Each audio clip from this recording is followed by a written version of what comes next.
encontramos reunidos dando cumplimiento a la ley que regula la jurisdicción de los jueces y juezas de paz comunal, con esta actividad académica dirigida a más de 28.000 jueces y juezas de paz en el país, direccionados por la justicia y la equidad. Quiero dar un saludo y agradecimiento a las autoridades de la Vicepresidencia para la Comunicación, Cultura y Turismo, junto a la Dirección de Proyectos Especiales, a las autoridades del Tribunal Supremo de Justicia y de la Escuela Nacional de la Magistratura, por hacer posible esta participación en esta importante jornada académica.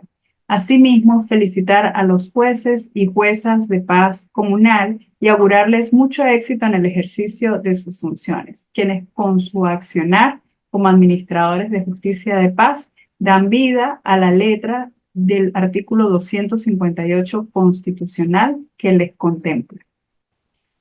Así las cosas, teniendo en cuenta los fines y los principios que rigen la justicia de paz comunal, que promueven el arbitraje, la mediación y la conciliación como medios alternos de resolución de conflicto para favorecer la convivencia en el ámbito comunitario, observamos que entre los principios que sirven de base para su práctica está la preeminencia de los derechos humanos, que de alguna u otra forma contempla o contiene gran parte de los demás principios referidos en la ley. En este orden de ideas pasaremos a ubicar los derechos digitales dentro de la clasificación de los derechos humanos.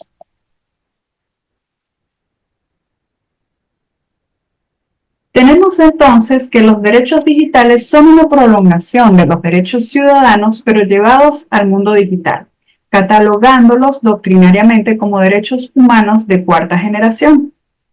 Entendemos pues que los derechos humanos son la proyección jurídica de la dignidad de la persona y su desarrollo abarcando la dimensión individual y colectiva.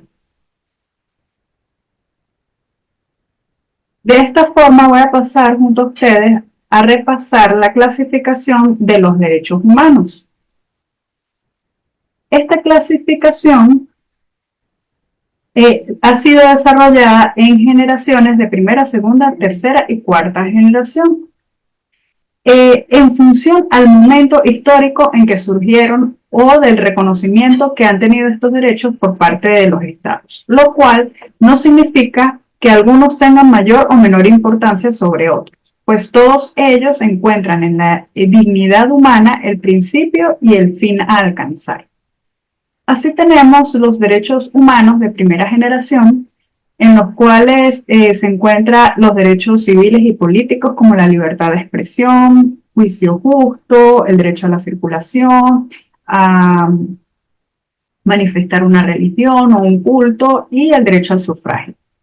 Entre los derechos humanos de segunda generación encontramos los derechos económicos, sociales y culturales, tales como el derecho al trabajo, la vivienda, la educación, la salud, la seguridad social y todo lo atinente a la protección del derecho laboral.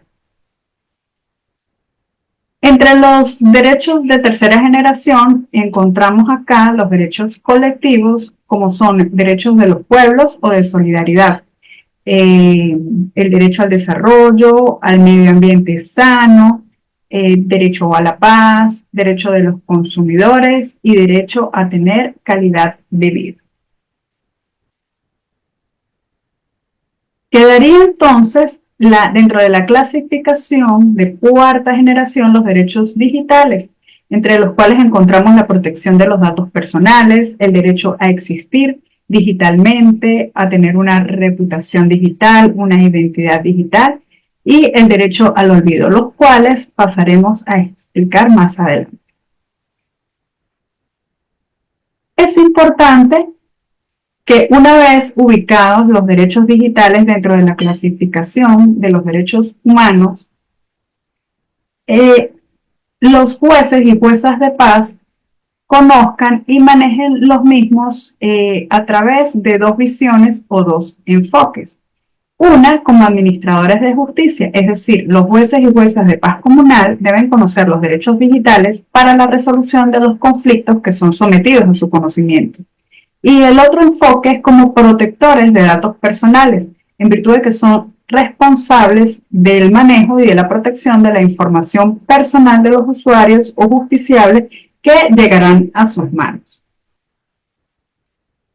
Dicho esto, vamos a pasar a la definición de los derechos digitales, entendiendo que los mismos son derechos humanos fundamentales que se disfrutan dentro del ámbito del Internet, adaptados a las nuevas tecnologías. Su misión es defender, promover y desarrollar los derechos humanos en el entorno digital. Dentro de estos derechos tenemos el acceso universal e igualitario, es decir, todas las personas tienen derecho al acceso a Internet independientemente de sus ingresos, de su ubicación o de sus discapacidades. Asimismo, la libertad de expresión digital, que es el derecho a transmitir pensamientos, ideas y opiniones con las limitaciones de ley para no afectar otros derechos. Asimismo, tenemos dentro de los derechos digitales el derecho al anonimato, que es lo que permite la emisión y la recepción de mensajes de forma encriptada, de manera que se pueda transmitir información de forma segura. También observamos el derecho al olvido, que es el derecho que tiene toda persona de eliminar información privada de los motores de búsqueda de Internet o de la información que está online, de las bases de datos y de directorios. Asimismo, hallamos el derecho de propiedad intelectual y el derecho de autor, que es el derecho a reconocer la autoría sobre sus obras y el derecho a ser remunerados por su uso. Por supuesto, encontramos acá también la protección de los niños, niñas y adolescentes a quienes como sujetos de derecho y obligaciones debemos garantizar un acceso seguro al Internet para los menores, protegiéndoles de la pornografía infantil y de otros riesgos que se pueden presentar en la web.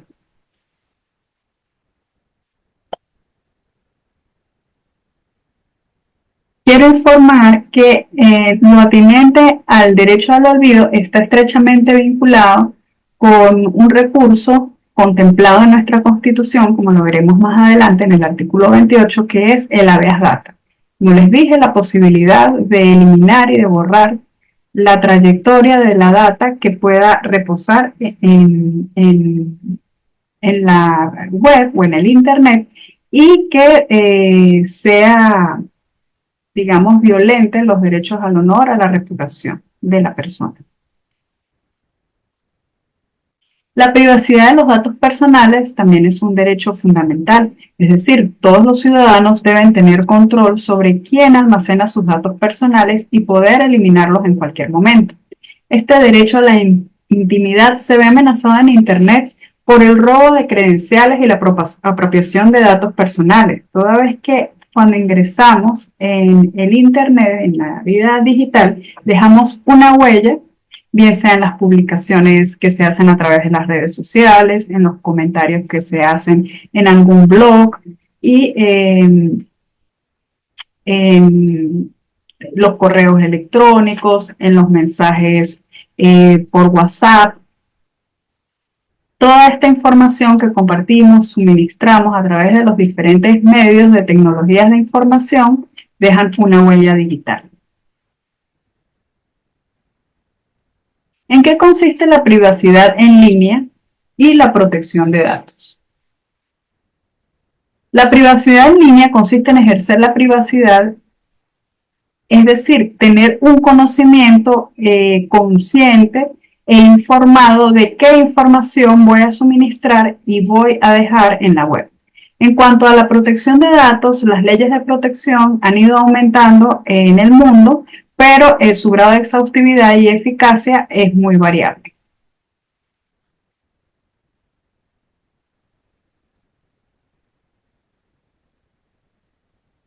En este punto debemos entender qué son datos personales o qué entendemos por datos de carácter personal. Y aquí me permito citar al académico venezolano Sacha Fernández, quien define el dato de carácter personal como cualquier información relativa a una persona física identificada o identificable a través de números, letras, gráficos, fotografías, audios que permitan identificar a una persona física. Estos datos personales como nombres, apellidos, cédula de identidad, número de pasaporte, número de cuenta bancaria, si padece alguna enfermedad o no, las fotografías, la grabación de su voz, entre otros elementos, son datos e informaciones que se pueden considerar como personales y que se encuentran vinculados a los derechos de la personalidad. Entonces, como les estaba narrando, ¿verdad? De acuerdo con esto, los ciudadanos y ciudadanas deben tener un control sobre quién almacena sus datos personales y poder eliminarlos en cualquier momento.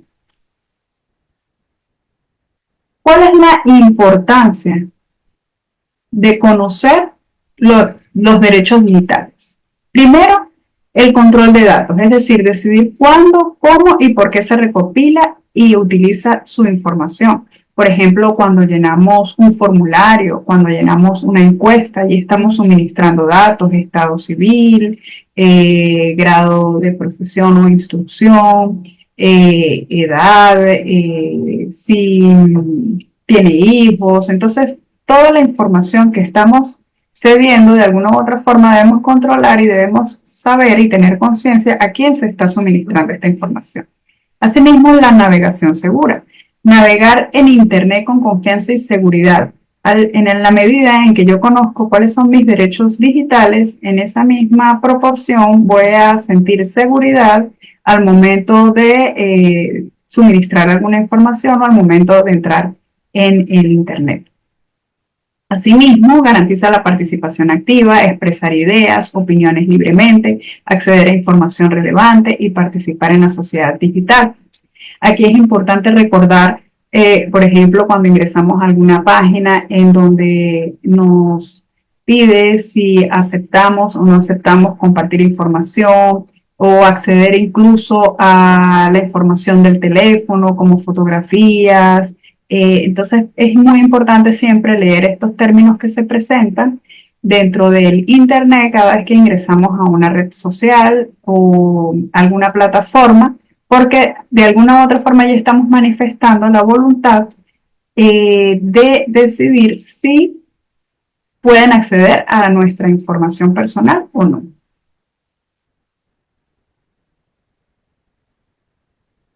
En cuanto a la relación de los derechos digitales con los derechos humanos, pues como bien ya decíamos, los derechos digitales forman parte, es una de las clasificaciones de los derechos humanos, y con el auge de la nueva era digital y transformación de nuestra sociedad, es importante recomendar el estudio de los derechos digitales desde la perspectiva de un derecho humano para que las soluciones de los conflictos digitales puedan ser más eficaces e inclusivas, como empoderando a las personas, a las ciudadanas y ciudadanos sobre los riesgos, sobre los derechos y sobre las obligaciones como persona dentro del mundo digital.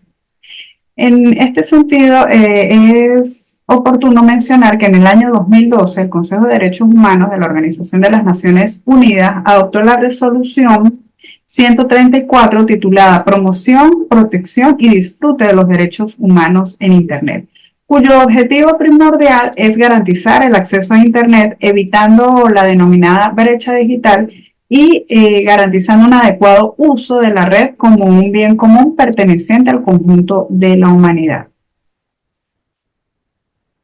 En este orden de ideas vamos a dar un repaso del marco jurídico internacional, cuáles han sido las normas que en el mundo han surgido con la finalidad de proteger y dirigidas a garantizar estos derechos en el mundo digital. Tenemos el Convenio de Budapest, que es el primer tratado internacional en el seno de la Unión Europea sobre delitos cometidos a través de Internet. Asimismo está el Memorándum de Montevideo, que es uno de los primeros documentos que aborda el tema de la protección de datos personales de niños y niñas y adolescentes en Internet. Asimismo, tenemos como antecedente el Reglamento General de Protección de Datos Personales de la Unión Europea relativo a la protección de las personas físicas en lo que respecta al tratamiento de datos personales y a la libre circulación de estos datos. En España se cuenta con la Ley Orgánica número 3/2018 del 5 de diciembre, que es relativa a la protección de datos personales y garantía de los derechos digitales. Es una norma vigente y protege los datos personales de las personas físicas. Asimismo, la Carta de Derechos Digitales de España, que tiene como norte, como principios, la libertad, la igualdad y la participación. Esta Carta de Derechos Digitales busca garantizar los derechos de la ciudadanía en el entorno virtual, reconociendo los retos y riesgos que plantea la nueva realidad digital. Ahora bien, vamos a hablar del marco jurídico venezolano en el tema del derecho a la información en la era digital.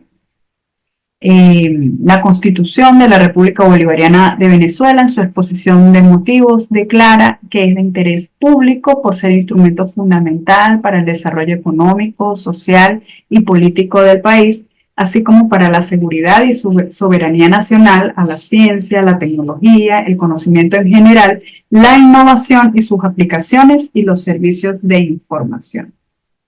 Es así como desde ya el constituyente, desde el año 1999, reconoce las tecnologías de información y comunicación y la incorpora en el texto fundamental. Vamos a analizar entonces algunos de los artículos de la Constitución como base del derecho a la información. Está el artículo 28, que garantiza el derecho del acceso a la información, incluyendo datos personales y documentos de interés público. Asimismo, contempla en su artículo 60 la protección de la privacidad, donde este artículo protege el honor, la vida privada, la intimidad y la reputación de las personas y establece la posibilidad de que la ley limite el uso de la informática para garantizar estos derechos de honor e intimidad. Seguidamente, en el artículo 108, establece que el Estado garantizará los servicios públicos de radio, televisión, bibliotecas y redes de informática para el acceso universal a la información. Asimismo, que los centros educativos deben incorporar el conocimiento y aplicación de las nuevas tecnologías de sus innovaciones según los requisitos que establezca la ley. El artículo 110, que es muy importante, al igual que los anteriores, pero fomenta el desarrollo de la ciencia y la tecnología y reconoce el interés público de esta para innovar los servicios de información y establece la obligación del Estado de destinar recursos para su desarrollo.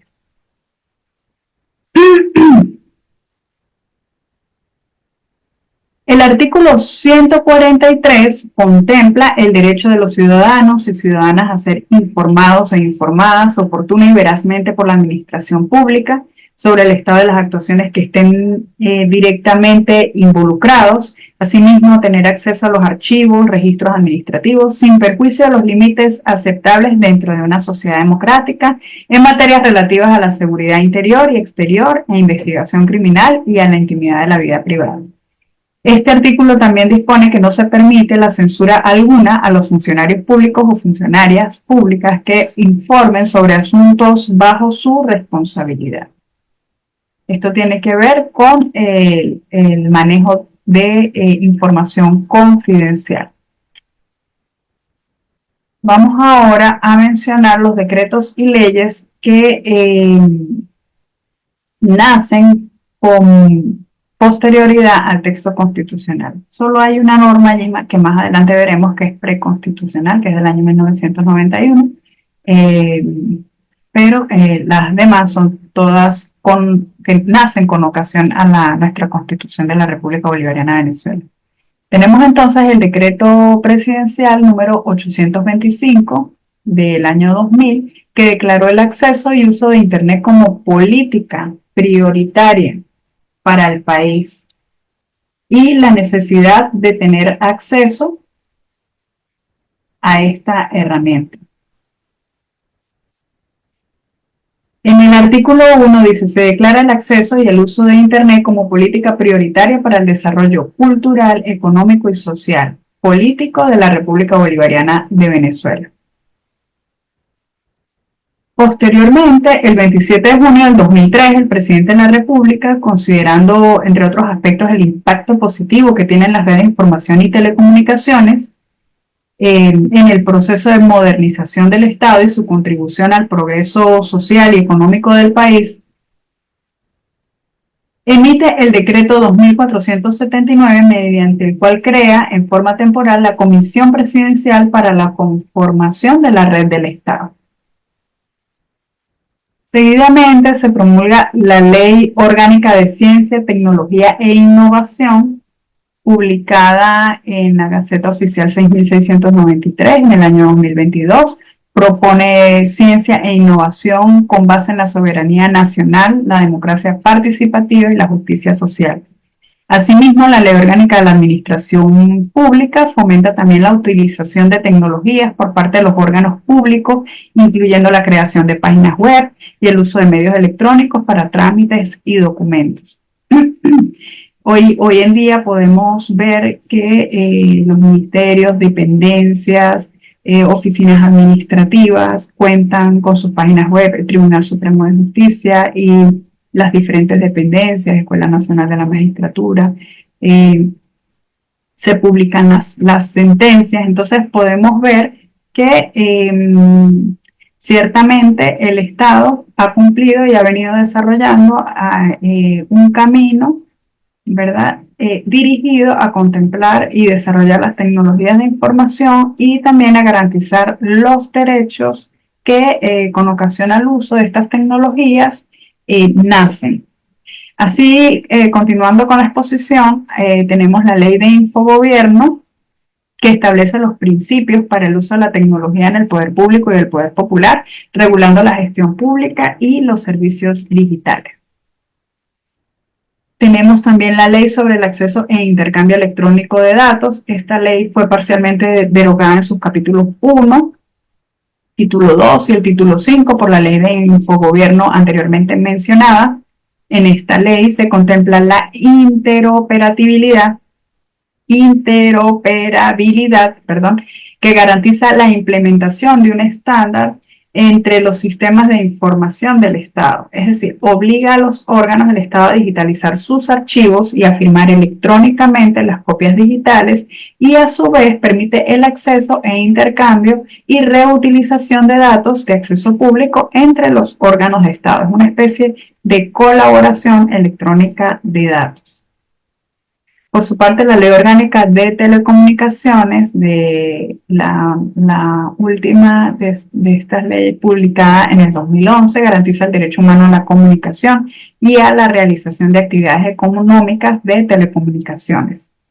También tenemos la Ley de Responsabilidad Social, Televisión y Medios Electrónicos, del 2 de marzo del 2011, que tiene por objeto establecer en la difusión y recepción de mensajes la responsabilidad social de los prestadores de servicios de radio, televisión, proveedores de medios electrónicos, anunciantes, productores, productoras nacionales independientes, usuarios y usuarias, para fomentar el equilibrio democrático entre sus deberes e intereses a los fines de promover la justicia social y contribuir con la formación de la ciudadanía, la democracia, la paz, los derechos humanos, la cultura, educación, la salud, el desarrollo social, económico de la nación. En esta ley también se garantiza ampliamente los derechos de protección de los niños, niñas y adolescentes. De hecho, se establecen diferentes normativas con respecto al horario para la transmisión de diferentes programas acordes con la edad y el desarrollo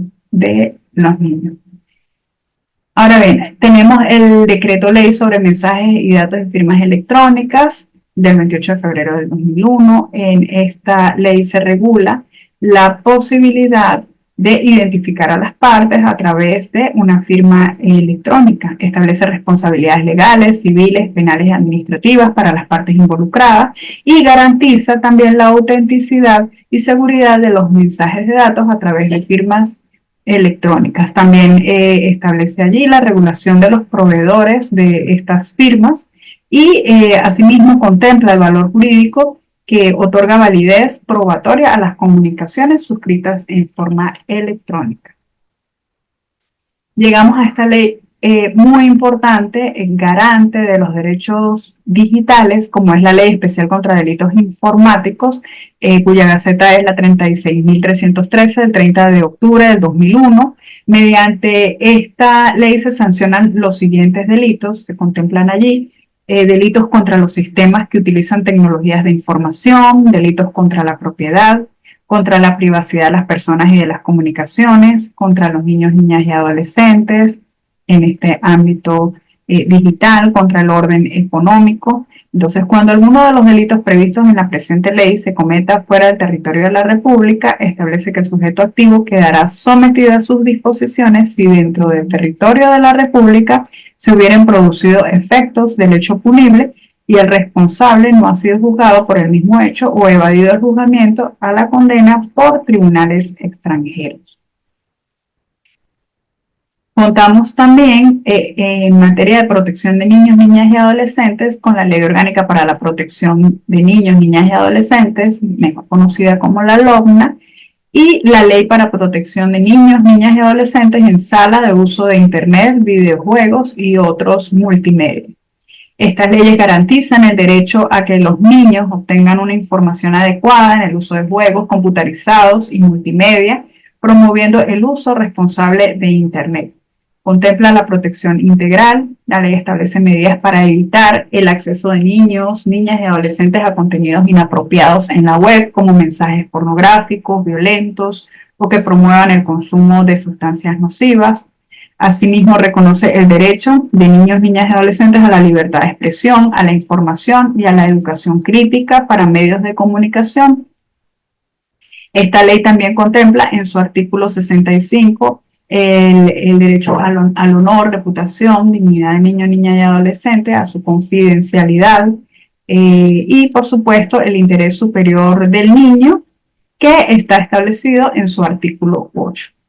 Entre otras normativas que tiene nuestra República Bolivariana de Venezuela está la Ley de Protección a la Privacidad de las Comunicaciones, que, como le dije anteriormente, es la ley preconstitucional que está dentro de este grupo de normativas relacionadas con los derechos digitales, que protegen la privacidad, confidencialidad, inviolabilidad y secreto de las comunicaciones. Recientemente contamos también con una ley de naturaleza constitucional contra el odio por la convivencia pacífica y la tolerancia. Se prohíbe en esta ley la difusión de mensajes a través de las redes sociales y medios electrónicos que promuevan la guerra, inciten al odio nacional, racial, étnico, religioso, político, social, ideológico, de género, orientación sexual, identidad de género, expresión de género o de cualquier otra naturaleza que constituya la incitación a la discriminación, la intolerancia o la violencia. Asimismo, tenemos la providencia número 525, muy reciente, del 17 de octubre de 2024, mediante la cual se aplican los medios electrónicos en procesos llevados a cabo por el SAREM, que es el Servicio de Registros y Notarías relativos a la comparecencia y comprobación de la identidad de los y las otorgantes a través del análisis biométrico de los elementos de identificación de los usuarios y usuarias en el marco del manejo electrónico de los procesos registrales y notariales. Esto es una plataforma súper innovadora que ha ayudado a desconcentrar y agilizar los trabajos en las notarías, en los registros. De verdad que es una iniciativa plausible. En cuanto a los desafíos de la digitalización, tenemos, la amplificación de problemas. La tecnología amplifica problemas existentes, ya no son solamente estos conflictos vecinales, domésticos, económicos, sino ya también desde el punto de vista del uso de las tecnologías. Existen conflictos, la desinformación, la incitación al odio, la vigilancia ilegal, acoso.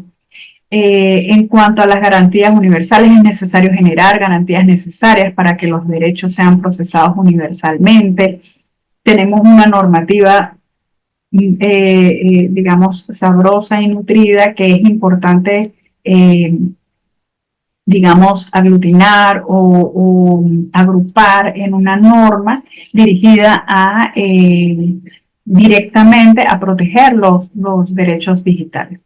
Asimismo, encontramos nuevos actores. La protección de los derechos digitales implica nuevos actores como los intermediarios de Internet. Entre los conflictos digitales que se les puede presentar incluso a ustedes como jueces y juezas de paz comunal, que es un nuevo reto para la justicia, está el ciberacoso. El acoso en línea puede tener consecuencias graves, incluyendo daños psicológicos y emocionales. Los jueces y juezas de paz deben estar capacitados para abordar este tipo de conflictos, también como receptores de denuncias de esta naturaleza. Se encuentra la difamación en línea, incluyendo publicación de información falsa, dañina, que es un delito que puede ser también recepcionado por los jueces y juezas de paz. La violación a la privacidad, el acceso no autorizado a información personal, la vigilancia ilegal, el uso indebido de datos personales pueden ser considerados violaciones de la privacidad y deben ser resueltos por la justicia.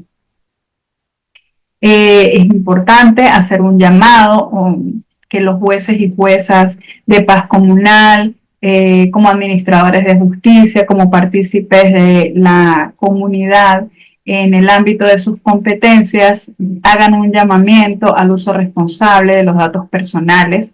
Entre estos está el consentimiento, asegurar de dar el consentimiento de forma explícita antes de compartir información personal en línea, garantizar su propia privacidad, utilizar herramientas de privacidad como administradores de contraseñas para proteger su información personal. Hoy en día, por ejemplo, se está dando mucho el tema de la clonación de los WhatsApp, envían mensajes, cadenas, todo esto es muy delicado, suministrar alguna contraseña, suministrar información. Es muy importante tener cautela en el uso de todos estos mecanismos tecnológicos. Asimismo, la seguridad, crear contraseñas fuertes y únicas para que cada cuenta en línea se mantenga segura, actualizado para evitar ataques cibernéticos. El rol de los jueces y juezas de paz comunal como garantes de justicia. Los jueces y juezas de paz juegan un papel crucial en la protección de los derechos digitales en sus comunidades. En cuanto a la protección de datos, deben ser garantes también de la protección de los datos de los justiciables que lleguen a sus manos. Y, por supuesto, el conocimiento del marco legal es fundamental, que comprendan el marco legal que regula el uso de la tecnología, la protección de los derechos digitales en nuestro país. La conclusión, un camino hacia la digitalización justa. Los derechos digitales son fundamentales para la participación y desarrollo en la era digital. La lucha por la defensa de estos derechos es un proceso continuo que requiere participación de gobierno, sociedad civil, ciudadanos, ciudadanas. Solo con el compromiso compartido podemos construir una sociedad digital justa y equitativa. Actualmente, en las noticias de la Asamblea Nacional, en su página web, se informó que se iba a dar inicio o se organizó la comisión para la promulgación y creación de la ley que regule las redes sociales. Esto es un avance muy importante, ya que las redes han tenido un uso inescrupuloso, donde se ha utilizado, incluso propagado información de niños, niñas y adolescentes. Sirven también para el llamamiento al odio, al acoso. Entonces es muy importante establecer límites a este uso indiscriminado e inescrupuloso de las redes sociales, y es muy importante que los jueces y juezas de paz comunal tengan una participación en el uso también positivo de las redes sociales y de las tecnologías de información y comunicación, y que se propague y se informe a la comunidad sobre el uso correcto. Me despido dándole las gracias y esperando que toda esta información sea de utilidad, una vez más augurándole mucho éxito en el ejercicio de sus funciones.